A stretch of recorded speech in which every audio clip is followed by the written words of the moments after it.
Welcome to Cam Look, your daily dose of the Cincinnati Art Museum. Each day, a staff member will be sharing an object from the permanent collection and posing questions for discussion. Please check back at 10 a.m. every day for a new work and a new chat. I'm Kay Lindqvist, tour coordinator for the Cincinnati Art Museum, and today I'm sharing Horace Pippin's Christmas Morning Breakfast, painted in 1945. Pippin was one of the most successful African-American artists of the 1940s, though he did not have formal training and he focused on a variety of themes. His subject matter ranged from World War I, portraits, landscapes, and biblical scenes, to discussion of the U.S.'s history with slavery and racial segregation. Now, you may be wondering why in the middle of May, I chose a work of art that appears to be so focused on Christmas. Well, this is because, more than anything, what draws me in about Christmas Morning Breakfast is the familiarity and the comfort I see when looking at this representation of home, a place we've all been spending a little bit of extra time in lately. Pippin takes what is commonplace, a mother serving her son pancakes, and makes it look grand and worthy of remembering.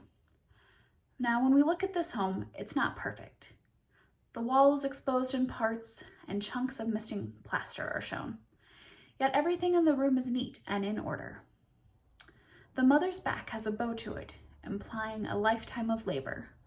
But even so, there is a warmth between the mother and son connection. And if you look at the tree, there's still presents underneath, and decorations of greens on the wall, showing the celebration and traditions this family will share together.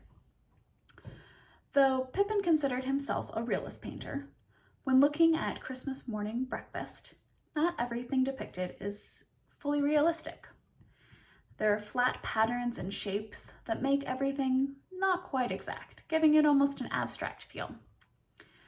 Now, this artwork does reflect a memory of Pippin's childhood, and when it was painted in 1945, it was late in his life, just a year before he died.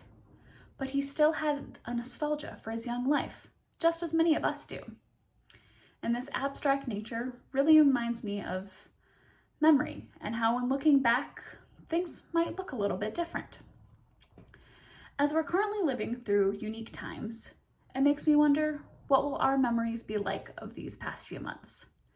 Yes, we'll all remember that we stayed home as much as possible, but I'll also remember the first time I made pasta from scratch, because I finally had the time to do so.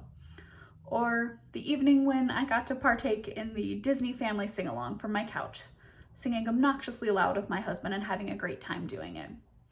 Also, driving my cats crazy by being around them all the time, and so much more.